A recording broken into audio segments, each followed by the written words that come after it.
ክርስትና ዘር የለውም። በተለይም ክህነት ዘር የለውም።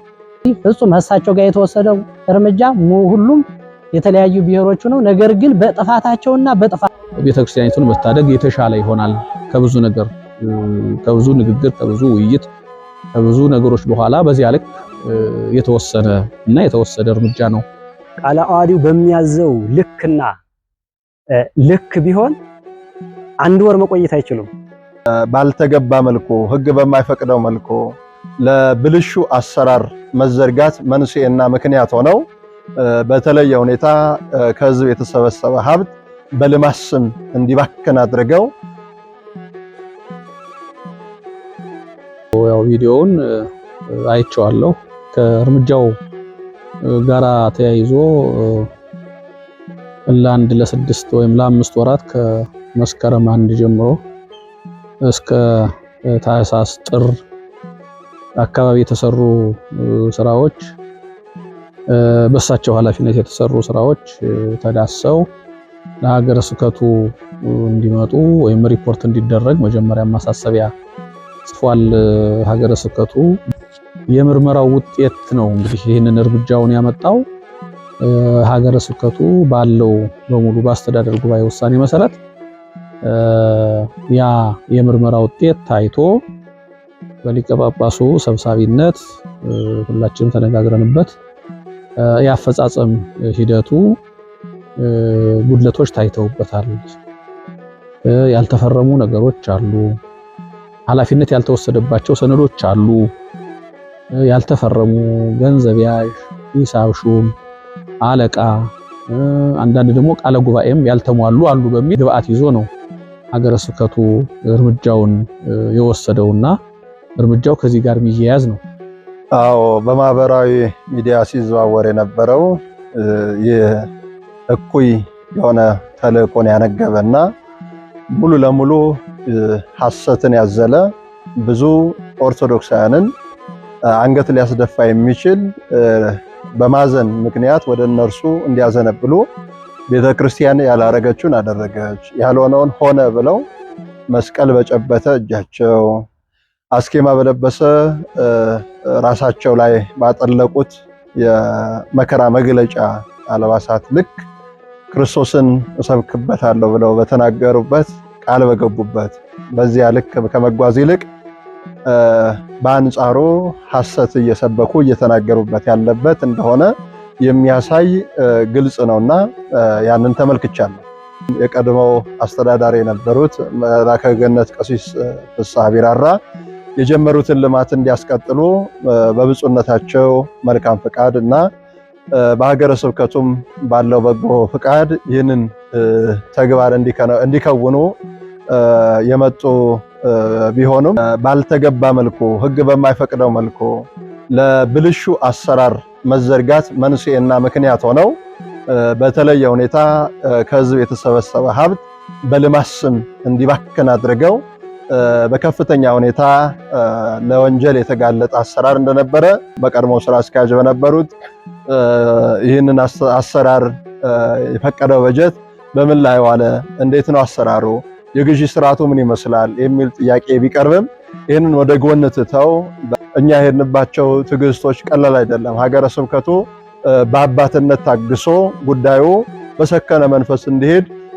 እርማት እንዲወሰድ ማስተካከያ እንዲወሰድ በተለያየ ጊዜ ሀገረ ስብከቱ በአስተዳደር ጉባኤ በክቡር ስራ አስኪያጁ ሳይቀር የምክር የቃል መመሪያ እና ደግሞ የቃል ማስጠንቀቂያ ሳይቀር ተሰጥቷል። በኋላም ደግሞ የጽሁፍ ማስጠንቀቂያ በመስጠት የማይስተካከልና የማይታረም ስለሆነ በቃለ ዓዋዲው ሕግ መሰረት በአመት አንድ ጊዜና እንዳስፈላጊነቱ የሂሳብ ምርመራ ይካሄዳል ብሎ እንዳስቀመጠው በዛ ልክ ደግሞ የሀገረ ስብከቱ አስተዳደር ጉባኤ አስቸኳይ የሆነ የሂሳብ ምርመራ ተደርጎ ተጣርቶ ይቅረብ ብሎ 3 ልኡካንን ልኮ አጠቃላይ የሂሳብ ምርመራው ከቀረበ በኋላ በተለየ ሁኔታ በብፁዕነታቸው የሚመራው ጉባኤ ብፁዕነታቸው በሚመሩት ጉባኤ ላይ አስተዳደር ጉባኤው በኦዲት መርማሪዎች ወይም በሂሳብ መርማሪዎች አጠቃላይ የሂሳብ ምርመራው ቀርቦ በዚያ ጉዳይ ላይ በስፋት ተመልክቶ ከተወያየ በኋላ በብፁዕነታቸው አባታዊ መመሪያ ሰጭነት በሳል አመራር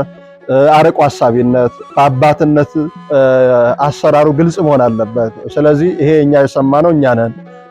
እዚያ ቦታ የሚያስተዳድሩ አካላት አሉና እነሱ ባልሰማ ተብሎ የርዕሰ አድባራት ወገዳማት ደብረ ማርቆስ ቅዱስ ሚካኤል ቤተክርስቲያን አስተዳዳሪ፣ የሰበካ ጉባኤ አባላት፣ አስተዳደር ጉባኤ አባላት ባሉበት፣ አስፈጻሚ አካላት ባሉበት ይሄ ጉዳይ የሀገረ ስብከቱ አስተዳደር ጉባኤ ባለበት ይሄ ጉዳይ ተነቦ ታይቶ ተረጋግጦ ነው እንግዲህ እርምጃ ለመወሰድ የተሄደው። እኒህ አባት በዚህ ከተመደቡ በኋላ ያደርጉት የነበረ እኔ እስካሁን በቤተ ክርስቲያን በአመራርነት ስራ እየሰሩ ነበር ማለት ይከብደኛል።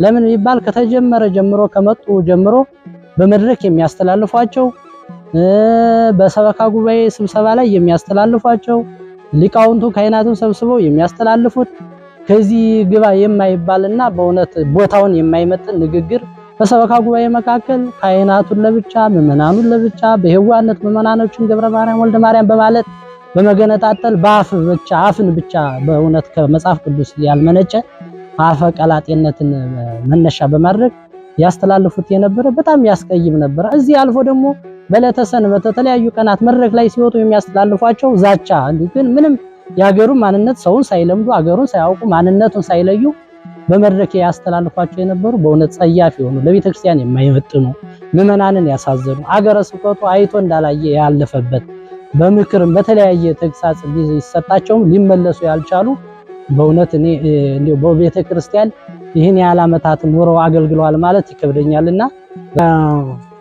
ተሰራው ስራና የወጣው ወጪ ሲታይ እጅግ በጣም የሚያሳዝን የማይገናኝ የማይጣጣም ሆኖ በማግኘታችን ሀገረ ስብከቱ ይሄንን በጉባኤ አይቶ ኦዲት እንድንገባ ተደርጎ በኦዲት የተገኘው የምርመራ ውጤት እጅግ የሚያሳፍርም የሚያሳዝንም ያን ታላቅ ቦታ ታላቅነቱን እንዲያጣ የተደረገ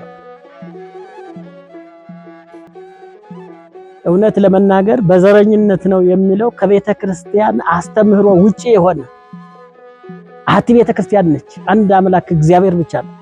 ከዚህ በተረፈ ግን ክርስትና ዘር የለውም። በተለይም ክህነት ዘር የለውም። በየትኛውም አቅጣጫ ቤተ ክርስቲያን ከሆነች አልቦ አይሁዳዊ ወአልቦ አረማዊ አይሁዳዊ የለ አረማዊ የለ። በእምነቱ ያመነ ሰው በዚህ ደረጃ እንጂ በማንነቴ ተወሰደ ማንነቴ ተገልጾ ወይም በማንነቴ የተወሰደ ፍጹም ከእውነት የራቀ አስተያየት ወይም አካሄድ ነው። በማንነታቸው ነው ተብሎ እንኳን እርምጃ የወሰደው አካል ያዳመጠው አካል እምነት ይኖረዋል ብዬ አልገምትም። ምክንያቱም አንድን አባት ስታሰናብት በዘር በማንነት ሳይሆን በስራው ልክና ልክ ሊሆን ስለሚችል ማለት ነው። ቃለ ዓዋዲው በሚያዘው ልክና ልክ ቢሆን አንድ ወር መቆየት አይችሉም። ከመጡበት ቀን ጀምሮ ወር ሳይሞላ የቃለ ዓዋዲው ሕግና ስርዓት መጣስ ጀምሩ። ነገር ግን ምናልባት ከጊዜ ይሻሻላሉ የሚል ሀገረ ስብከቱ ደግሞ ብዙ ትግስት አድርጓል በሳቸው ላይ ማለት ነው። ስለዚህ መጨረሻው ግን ወደ ውሳኔው ሲመጣ በቃለ ዓዋዲው ሕግና ስርዓት ደንብ መሰረት የተመጠነ የተለካ ከቤተ ክርስቲያን ስርዓት ከቃለ ዓዋዲው ስርዓት ያልወጣም መጀመሪያ በአስተዳዳሪው በስራ አስኪያጁ ምክር ተሰጥቷቸዋል። በሁለተኛ በጉባኤው ምክር ተሰጥቷቸዋል። መጨረሻ የሰበካ ጉባኤውንም የአስተዳደር ሰራተኛ የደብሩን ማለት ነው ተጠርቶ በጋራ ምክር ተሰጥቷቸዋል። ከዛ ወዲያ የማዳግም ማስጠንቀቂያ ተሰጥቷቸዋል። ከዛ አሁንም ብሎ የባስ ሲሆን ይሄ ነገር ተከናውኗል ማለት ነው እና ይሄንንም ደግሞ በመተማመን የሀገረ ስብከቱ አስተዳደር ጉባኤ የመጣውን የሂሳብ ሪፖርት ለሚመለከታቸው አካል ማሳወቅ በዚህ ጉዳይ ላይ መላከ ፀሐይ ሳይቀሩ አምነው እኔ የለውም ብለው እስኪገልጡ ድረስ ብፁዕነቱ እርሶን ከማሳዝን ዛሬ በሞት እመርጣለሁ ብለው ቃላት እስኪናገሩ ድረስ ዶክሜንት ተሰርቶ ዘጋቢ ልከን ወይም ደግሞ ኦዲተሮች ገብተው ያንን ዘገባ ይዘው መጥተው በዚያ ላይ ተመስርቶ ነው አለ ልዩነት ሁሉም በብፁዕ ሊቀ ጳጳሱ ሰብሳቢነት የአስተዳደር ጉባኤ አባላት ሁሉም የሚሰማቸውን ነገር ተናግረው ቤተክርስቲያኒቱን መታደግ የተሻለ ይሆናል። ከብዙ ነገር ከብዙ ንግግር ከብዙ ውይይት ከብዙ ነገሮች በኋላ በዚያ ልክ የተወሰነ እና የተወሰደ እርምጃ ነው። በማንነቴ ነው ሲል እኔ በማንነት ቢሆንማ መጀመሪያም እኮ ለዚህ ስራ ማንነትን ያተኮረ ቢሆን ኖሮ በሶማሌ ሀገረ ስብከት መጥተው የዚህ ርዕሰ አድባራት ወገዳማት ደብረ ማዊ ቅዱስ ሚካኤል አለቃ አይሆኑም ነበር። ግን ማንነትን ተኮር ያላደረገ ሰው በሆኑ አገልጋይ በመሆናቸው የቤተክርስቲያን ልጅ በመሆናቸው ነው እንግዲህ ብፁዕ አባታችን በቀናነት እንጂ መቼስ በዚህ ወቅት ላይ የትና ምን እንደሆኑ ጠፍቶ አይደለም መቼም ወደ ሶማሌ ሀገረ ስብከት የመጡትና ይህን መነሻ በማድረግ ነውና ስለዚህ በማንነት ሳይሆን ሲመጡም ማንነታቸውን ታይቶ አይደለም የቤተክርስቲያን ልጅ ነው ተብለው ነው። ሲሄዱም ደግሞ በጥፋታቸው በሰሩት ስራ ባደረጉት ጥፋት በምክር በተግሳጽ ሊመለሱ ስላልቻሉ በማስጠንቀቂያ ሁሉ ተሰጥቷቸው ሊመለሱ ባለመቻላቸው በጥፋታቸው እንጂ በማንነታቸው እንዳልሆነ በሰሩት ስራ እንደሆነ ነው የማውቀው። በማንነት የተነሱ በማንነት የተባረሩ ከ10 ሰዎች በላይ ናቸው። እኒህም ደግሞ የአንድ አካባቢ ናቸው የሚለው በእውነት በዛን ሰዓት እንዴት አስተዳዳሪ ናቸው። የአስተዳዳሪነት ስራቸውን ባለመወጣታቸው ከሳቸው በታች ያሉት ደግሞ 5ቱ ገንዘብ ቤት፣ ሂሳብ ሹም፣ ጸሐፊ፣ ቁጥጥር እነዚህ ሁሉ ነው የተነሱት። እኒህ የአንድ አካባቢ ናቸው ብሎ መናገር በእውነት ነው ያውን ነው። እነዚህ ደግሞ ከተለያዩ ከ3 ከ4 ብሔር እሳቸው በሚሉት ነው እንጂ አሁን የሚገለጽ ነው አይደለም። እሳቸው በሚሉትና እሳቸው በተናገሩት ግን ይህ ፍጹም ይህ በማስረጃ ወደፊት የሚታይ ሆኖ ነው። ይህ ፍጹም እሳቸው ጋር የተወሰደው እርምጃ ሁሉም የተለያዩ ብሔሮች ነው። ነገር ግን በጥፋታቸውና በጥፋታቸው እነሱም አሳማኝ የሆነ በሕግ የተያያዘ ራሱን ችሎ በሕግ ክፍል የሚቀርብ ይሆናል። ማንነት ማለት እምነት ብቻ ነው። እግዚአብሔርን ማመንና ማምለክ ማገልገል ነው እንጂ ቤተክርስቲያን ማንነት የላትም።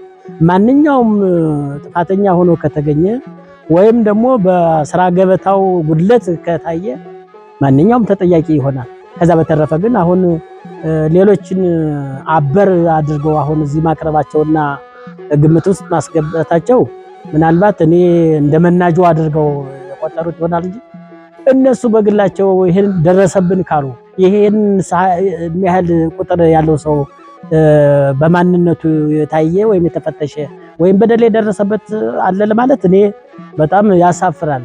እና እኔ ከዚህ በላይ ግን መሆን የሚገባው አንደኛ የቤተክርስቲያን ልጅነትን ማንነትን አውቆ በድፍረት በክህነት ወደ ስራ መግባት እንጂ ሌላውን አጫፍሮ ይሄ ነው የሚባል ነገር በምንም ለቤተክርስቲያንም አይመጥናትም፣ ለእምነታችን አይመጥንም። እንዲህ አይነት አነጋገር በስም የተጠቀሱትም አባት በዚህ ጉዳይ ላይ ውክልና ሰጥቼ በዚህ ነው በዚያ ነው የሆነው ብዬ ምንም አይነት ፍላጎት የለኝም፣ አላሳደርሁም። በዚህም ጉዳይ ላይ ደግሞ ማንም ሰው ገብቶ መብቴን እንዲያስከብርልኝ ያጣሁትን ነገር እንዲያመጣልኝ ብዬ ውክልና በቃልም ይሁን በደብዳቤ የሰጠሁት ሰው ስለሌለኝ ጉዳዩ እኔን የሚመለከት አይደለም። የተሰጠኝን የኃላፊነት ቦታ ይዤ ካሉት ወንድሞች ካሉት ጓደኞች ጋራ በሰላም በፍቅር እየሰራሁ ነው ያለሁት። የቤተሰብ ኃላፊ ነኝ። ብፁዕ አባታችን አቡነ ኤልሳ ማንንም እንዲያውም እንኳን እሳቸው ትልቅ አባትን ማንም በኢትዮጵያ ምድር ያሉ በአራቱም አቅጣጫ በውጭም ይሁን በአራቱም አቅጣጫ ያሉ አገልጋይ ቦታ ካለ በዚች በጅጅጋዋ ቤተክርስቲያን በሌላውም ቢሆን ተዘዋውሮ እንዲያገለግል ፍላጎታቸው ምን ጊዜም ዓላማቸው። መልካም በእውነት ይሄ አባባል እንደው የሚያሳዝንም ነው የሚያስለቅስም ነው። አሁን አንድ ሊቀ ጳጳስ እንግዲህ በቅዱስ ሲኖዶስ ታምኖባቸው ከብዙሃን ተመርጠው የመጡትን ሊቀ ጳጳስ የተናገሩት ንግግር በአንድ ሊቀ ጳጳስ ላይ አንድ ተራ መነኩሴ ደግሞም ራሱን ያልቻለ ሰው ይሄን ሊናገር የማይችለው ንግግር ነው የተናገሩና እኔ ስለ ብፁዕ አባታችን እኔ ብቻ አይደለም መሰክረው ማንኛውም እንደ ሀገረ ስብከትም እኔ ከመጡ ጀምሮ እስካሁን ድረስ በቀናነት በኩልነት ሁሉም በኩልነት ያዩት አንተ ከዚህ ነህ አንተ ከዛ ነህ ሳይሉ ሰሜኑንም ምስራቁንም ምዕራቡንም ደቡቡንም በኩልነት እንዲያገለግል ነው የሳቸው ዓላማ። በብፁዕ አባታችን ዓለም የሚያውቅ ነው። ቅዱስ ሲኖዶስ አይቶ መርምሮ ብቁነታቸውን ዕውቀታቸውን ተመልክቶ ከአንድ አይሉት 2-3 አይነት የሙያ ባለሙያ እንደሆኑ የመጽሐፍ መምህር የቅኔ መምህር እንደሆኑ የብሉያትና የአዲሳት ይህን ተመልክቶ ቤተክርስቲያንን ያሻግራሉ ተብሎ መርጦ ያመጣቸውን እኛም ደግሞ እንደ ሶማሌ ሀገረ ስብከት ሲሰጡን በአግባብና ሕግ ባለው ስርዓት ተቀብለን በእውነት እሳቸው ከመጡም ጀምሮ የተለያዩ ልዩ የሆኑ አመራርን በመስጠት የተለያዩ የልማት አውታሮች የተዘረጉበት ህዝብ እፎይታ ያገኘበት የተሻለ ልማት ያየነበት በእውነት ትናንትና ከነበርነው የላቅንበት ብዙ መከራችንን የረሳንበት ነው በየማስበው። እዚህ መካከል 11 ሚሊዮን ለካህናት ደሞዝ ከመዋል ውጭ ሌላው የትና ምን እንደዋለ መረጃና ማስረጃ የሌለው ዝም ብሎ በነጭ ወረቀት ተመዝግቦ ኦዲት ሲደረግ ያሳፈረውና ሀገረ ስብከቱ አንገቱን የደፋበት ይህ ለህዝብ ለመናገር ያፈርነበት እስካሁን በህግ እውነተኛ ሆኖ ተጣርቶ እስከሚወጣ ድረስ እንደኛ እንደ ሀገረ ስብከት በተረዳነውና ባገኘነው መረጃ መሰረት የሚያሳፍርና የሚያሳዝን ለብዙ ዓመታት የተጠራቀመው ምዕመናን ከመቀነታቸው 5-10 ዓመት ተሰብስበው የተጠራቀመው ካህናቱም እንግዲህ ካሁን ለደሞዝ መክፈል እስከሚያቅት ድረስ እንግዲህ ርዕሰ አድባራት ወገዳማት ደብረ ቅዱስ ሚካኤል ቤተክርስቲያን ለብዙ የሚተርፈው ዛሬ ግን ራሱን በቃ ለመጠበቅ አደጋ ላይ የሆነ ቤተክርስቲያን አድርሰው የሄዱ በጣም ታላቅ በደል የሰሩ እንደ ጥፋታቸው ሳይሆን ግን ቤተክርስቲያን ነገ ደግሞ ንስሐ ገብተው ተጸጽተው ተመልሰው ደግሞ ቤተክርስቲያን በተሻለ ስራ ይሰራሉ በማለት እንጂ ሰው እንደተጠፋውና እንደተበደለው አይነት ቢሆን ኖሮ ከዚህ በላይ የሚገባቸውና ከዚህ በላይ እርምጃ የሚያስወስድ ነበር ጥፋቱ ብዬ አስባለሁ። በኔ በኩል በቪዲዮ ዙሪያ ምናልባት እንግዲህ ሚዲያዎች አሁን ብዙ አቅጣጫ ያላቸው ወይም ብዙ አካሄድ ያላቸው ሚዲያዎች አሉ። እውነት ለመናገር ከሚዲያው ልጀምርና ሚዲያው ይሄ ታላቅ ተቋም ነው፣ ታላቅ ሀገረ ስብከት ነው፣ የጠቅላይ ቤተ ክህነት ሁለተኛው አካል ነው። እንደ በላይነት ኃላፊ ይሄ እንደ በላይ ኃላፊነት ይሄን ተከትሎ የሚሰራ ሀገረ ስብከት ቢያንስ እኔ አባት ወይም መላከ ፀሐይ ቆሞስ አባ ገብረ ጻድቅ መዝገቡ ይሄን ጥያቄ ሲያቀርቡ ዛሬ ሚዲያው ሰፍቷል። ሚዲያው በየትኛው ማቅጣጫ እዛው አሉበት ሆነው እኛን ማነጋገር ይችላሉ። አባታችን ምንድነው የደረሰበት አባታችን ምናምን ከማለት ይልቅ ሁለቱንም በሚዲያ ገጽ ለገጽ ባይሆንም በቴክኖሎጂ በፈጠረው እንትን እንዴት ነው ይሄኛውን ጠይቆ ይሄኛውን መጠየቅ በምን መልኩ ነው ብሎ መጀመሪያ እንግዲህ ልናነጋግረው ተከፈለግን እንትን ይበሉና ከሀገረ ስብከቱም ጋር በኃላፊነት ካሉ ሰዎች ጋር እንገናኛለን እና ይሄን ብሎ መጠየቅ ሲገባ የአንድን አካል ወይም የአንድን አባት እንደተበደለ እንደተጎዳ አድርጎ ማስተላለፉ እኔ ከዚህም ነው ከቅሬታችንም በላይ በህግም የሚጠየቅ ይሆናል። ሌላው ምናልባት እሳቸው አሁን ባለው ሂደት ብዙ የተናገሩት ሰምተናል። በአጠቃላይ ግን ምንድነው የተናገሩት በእንደዛ አይነት ደረጃ አንድ አባት አንድ ቤተክርስቲያን መሪ የሆነ መጀመሪያ ጥያቄ ካለው ጥያቄውን በአግባብ ለጠቅላይ ቤተ ክህነት እንዲያውም እንደሰማነው በእውነት ለመናገር ወደ ቅዱስ ፓትርያርኩ ቀርበው ወደ ቅዱስ ሲኖዶስ ተመርቶ ያን የመጨረሻ ውጤት መጠበቅ ሲገባ ይሄን አልፎ እዚህ መሄዱ እኔ እሳቸውም ድፍረት ነው ወንጀልም ነው ነው። ዘንዶውን አሸንፏል፣ ስሙን በክብር ጽፏል። ዘንዶውን አሸንፏል፣ ስሙን በክብር ጽፏል።